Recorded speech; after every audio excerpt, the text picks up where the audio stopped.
ఆధార్ డేటాను IT grids చోరీ చేసింది అంటూ మాదాపూర్ పోలీసులకు ఫిర్యాదు చేసింది. ఐటీ గ్రిడ్స్ కార్యాలయంలో పోలీసులు స్వాధీనం చేసుకున్న సర్వర్లలో ఆధార్ సమాచారం ఉందని నిర్ధారించింది.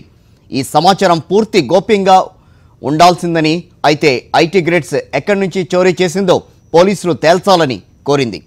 ఆధార్ అధికారుల ఫిర్యాదు మేరకు ఆధార్ యాక్ట్లోని 37, 38, 40, 42, 44 సెక్షన్ల కింద కేసు నమోదు చేసింది.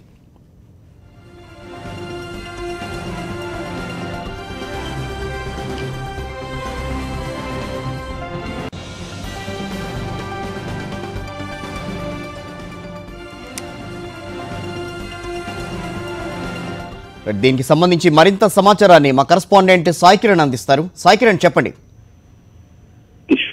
ఐటీ గ్రిడ్స్ డేటా చోరింగ్ కేసులో ఖచ్చితంగా ఒక కీలక మలుపనే చెప్పాలి. ఎందుకంటే ఇప్పటి వరకు ఆధార్ సమాచారం ఆంధ్రప్రదేశ్ కు సంబంధించిన, అలాగే తెలంగాణ ప్రజలకు సంబంధించిన ఆధార్ కానీ అటు ఓటర్లకు సంబంధించిన సమాచారం పోయింది అనేది మెయిన్ గా ఉన్నటువంటి ఐటీ గ్రిడ్ కంపెనీ పైన ఉన్నటువంటి ఒక ఆరోపణ. అయితే దీనిపైన ఏదైతే సిట్ అధికారులు కేంద్ర ఆధార్ కార్యాలయానికి ఒక లేఖ రాశారు. ఆధార్ సమాచారం అనేది ఈ ఐటీ గ్రిడ్స్ సంబంధించిన కంపెనీలో ఉంది, అది ఎక్కడి నుంచి వెళ్ళింది అనేది ఒక వివరణ కోరుతూ ఒక లేఖ రాయడం జరిగింది కేంద్ర ఆధార్ కార్యాలయానికి. అయితే వాళ్ళు రిటర్న్ గా ఒక లేఖ రాస్తూ ఇది ఖచ్చితంగా మా దగ్గర నుండి పోలేదు, ఇది ఖచ్చితంగా ఒక దొంగతనం జరిగింది, అక్కడ ఒక చోరీ జరిగిందని చెప్పి కూడా రీజనల్ కార్యాలయానికి, ఏదైతే ఇక్కడ తెలంగాణ హైదరాబాద్ లో ఉన్నటువంటి రీజనల్ కార్యాలయానికి వాళ్ళు చెప్తూ వాళ్ళు ఒక ఫిర్యాదు చేయాలి. ఖచ్చితంగా ఈ ఆధార్ సమాచారం అనేది ఐటీ గ్రిడ్స్ దగ్గర ఎలా ఉంది, వాళ్ళు మా దగ్గర నుండి అయితే తీసుకోలేదు, మరి వాళ్ళ దగ్గరికి ఈ సమాచారం ఎలా వెళ్ళిందని చెప్పి కూడా మాదాపూర్ పోలీసులకు ఈ ఏదైతే హైదరాబాద్ ఆధార్ రీజనల్ కార్యాలయం వాళ్ళు ఫిర్యాదు చేశారు. ఐటీ గ్రిడ్స్ సంబంధించిన కంపెనీ దగ్గర ఈ ఆంధ్రప్రదేశ్ కానీ ఇటు తెలంగాణ సంబంధించిన ఓటర్ల సంబంధించిన ఆ సమాచారం, అటు ఆధార్ సమాచారం ఎలా ఉందనేది తెలుసుకోవాలంటూ కూడా మాదాపూర్ పోలీసులకు వాళ్ళు ఫిర్యాదు చేయడం జరిగింది. మాదాపూర్ పోలీసులు వెంటనే ఏదైతే ఐటీ గ్రిడ్స్ పైన ఆధార్ కార్డ్ యాక్ట్ 37, 38, 40, 42, 44 సెక్షన్ల కింద కేసు నమోదు చేశారు. వెంటనే ఈ కేసును ఏదైతే ఈ కేసు మొదటి నుండి చూస్తున్నటువంటి సిట్ అధికారులకు బదిలీ చేయడం జరిగింది.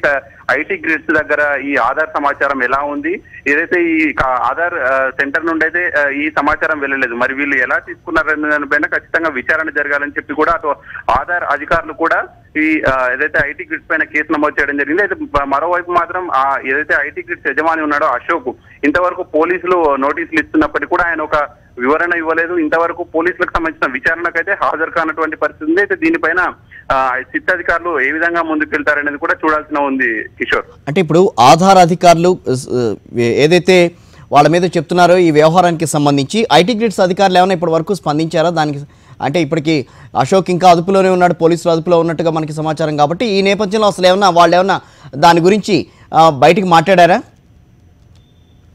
లేదు కిషోర్, ఇంతవరకు ఐటీ గ్రిడ్స్ పైన కేసు నమోదైనప్పటి నుంచి ఏదైతే ఆంధ్రప్రదేశ్ ప్రజలు ఇటు తెలంగాణ ప్రజలకు సంబంధించిన ఓటర్లుగాను అటు ఆధార్ సమాచారం వీళ్ళు ఒక ఐటీ గ్రిడ్ అనే సంస్థ చోరీ చేసిందని చెప్పి కేసు నమోదైనప్పటి నుంచి ప్రధాన నిందితుడిగా ఉన్నటువంటి అశోక్ ఇంతవరకు పోలీసుల విచారణకు హాజరు కాలేదు. అతను అబ్స్కాన్ లో ఉన్నటువంటి పరిస్థితి ఉంది. అయితే ఇప్పుడు ప్రధానంగా ఆంధ్రప్రదేశ్ ప్రజలకు సంబంధించినటువంటి అటు వ్యక్తిగతమైనటువంటి సమాచారం ఆధార్ సంబంధించి ఒక ప్రైవేట్ కంపెనీ దగ్గర ఎలా ఉంది, అయితే అది మా దగ్గర నుండి పోలేదు అని చెప్పి ఒకవైపు సెంట్రల్ ఆధార్ కార్యాలయం కావచ్చు, ఇటు రీజనల్ ఆధార్ కార్యాలయం ఒప్పుకున్నది. దానికి సంబంధించి కూడా వాళ్ళు కూడా ఒక ఫిర్యాదు చేశారు. ఇది ఏదైతే ఒక వ్యక్తిగత సమాచారం మా దగ్గర ఇది అఫీషియల్ గా మా దగ్గర ఉండాల్సింది, వాళ్ళ దగ్గరికి ఎలా వెళ్ళింది అనేది కూడా వాళ్ళు కూడా ఒక ఆశ్చర్యపడుతూ మాదాపూర్ పోలీసులకు కంప్లైంట్ చేయడం జరిగింది. దీనిపైన ఖచ్చితంగా ఒక విచారణ జరగాలని.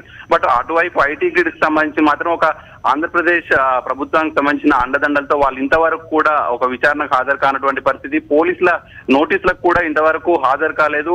దాదాపుగా పోలీసులు ఇప్పటికే సిట్ అధికారులు రెండు నోటీసులు ఇవ్వడం జరిగింది, లుకౌట్ నోటీసులు కూడా జారీ చేయడం జరిగింది. అయినప్పటికీ కూడా ఐటీ గ్రిడ్ అధికారులు, ఐటీ గ్రిడ్ సంబంధించిన యజమానులు ఎవరైతే ఉన్నారో ఇంతవరకు పోలీసులకు ఒక వివరణ కూడా ఇవ్వలేదు. అయితే ఈ మొత్తం డేటా చోరింగ్ కేసులో ఇప్పటివరకు సిట్ సంబంధించిన విచారణ అయితే కొనసాగుతూనే ఉంది. చాలా మందిని విచారించారు. అయితే ప్రధాన నిందితులుగా ఉన్నటువంటి అశోక్ మాత్రం ఇంతవరకు పోలీసుల విచారణకు అయితే హాజరు కాలేదు. ఇప్పుడు ప్రస్తుతం ఆధార్ సంబంధించిన సమాచారం ఎక్కడి నుంచి వెళ్ళింది, ఐటీ గ్రిడ్ దగ్గరికి ఎలా వెళ్ళింది అనే దానిపైన ఆధారే కంప్లైంట్ ఇవ్వడంతో కేసు మాత్రం ఒక సీరియస్ దశకు చేరుకుందని చెప్పాలి. ఖచ్చితంగా ఈ ఐటీ గ్రిడ్ సంబంధించిన ఈ డేటా ఐటీ గ్రిడ్ ఎలా చోరీ చేసింది, ఇది మొత్తాన్ని కూడా సిట్ విచారణ చేయాలంటూ కూడా పోలీసుల కంప్లైంట్ ఇచ్చిన పరిస్థితి ఉంది Kishore. Right, thank you Sai Kiran.